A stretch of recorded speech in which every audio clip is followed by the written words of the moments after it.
Hey guys, what's up? It's Good Trip, Bad Trip here, and I want to talk to you really quickly.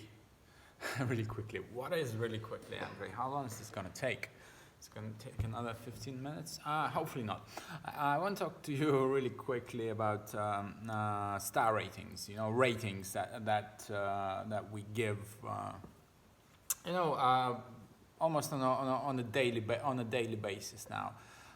Whether it is an Uber driver or a restaurant or a bar that we go to or a hotel that we're staying at, Airbnb, whatever.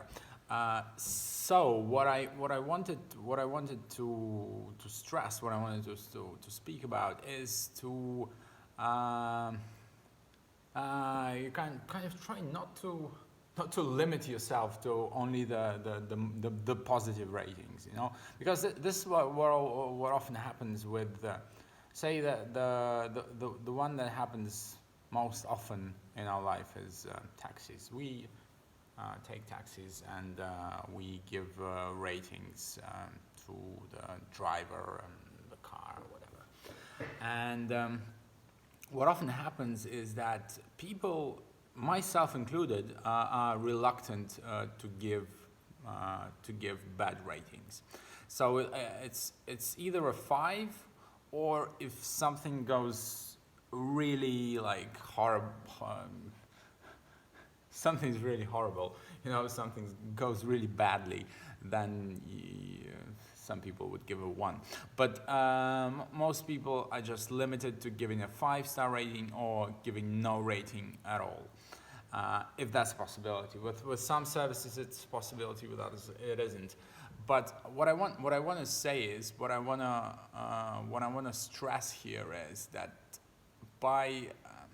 you have to be a little bit of an asshole here, basically. You have to be a little bit of an asshole for the greater good, so to speak.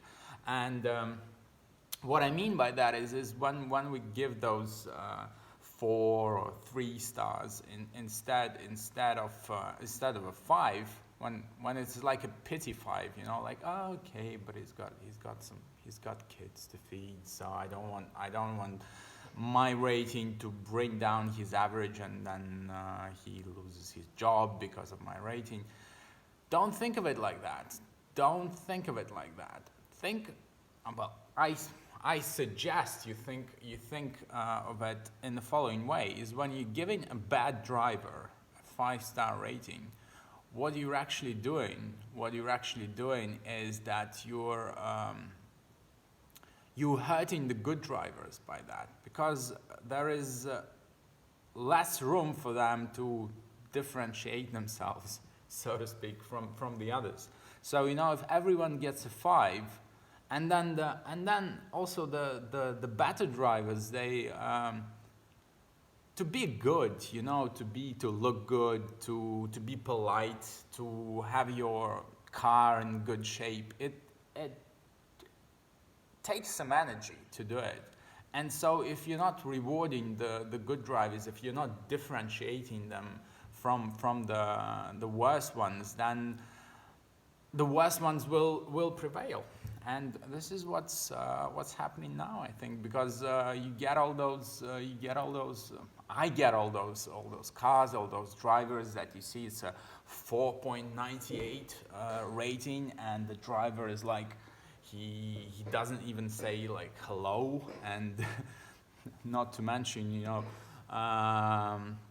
the state of the car and the smell and all those horrible things that oftentimes happen in a 5-star rated Uber or Yandex taxi or whatever else it is that you're using. So I would recommend us all to be a little bit more honest here, and to actually be an asshole. Be a little bit of an asshole. If you don't like something, if a driver picks up the phone when he's driving you from one place to the other, and if he starts talking on the phone, it's -1. If the car is dirty, if it smells badly, it's -1. If he doesn't say hello, it's -1, because it's just common decency. Some things you have to do. If you don't like it, if you're not a people person, then don't drive a fucking Uber. Do something else. Do just just hurl some boxes at IKEA where you don't have to talk to people at all. And the same goes for restaurants.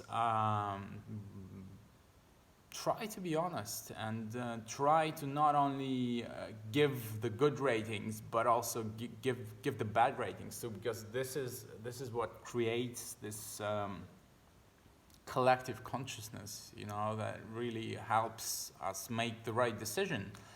And going on to the subject of restaurants, because I had a really bad experience recently, and it got me thinking, what's the most important thing for me in a restaurant? And surprisingly, it's not food.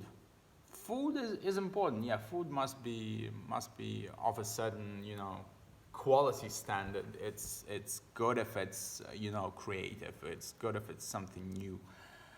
But surprisingly, that's not the most important thing. The most important thing is the atmosphere, and the atmosphere, like the greatest chunk of that, like 80% of the atmosphere is the staff, is the waiter that you get.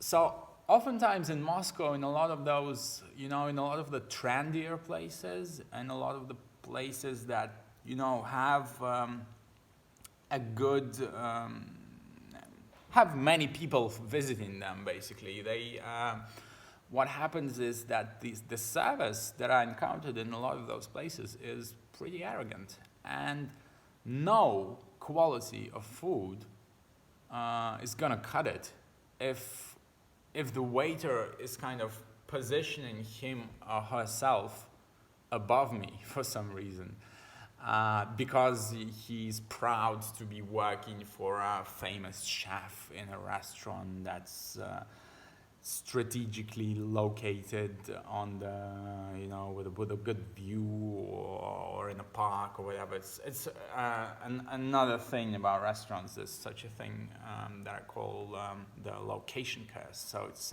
very rarely that a restaurant with a perfect location is a good idea to go to.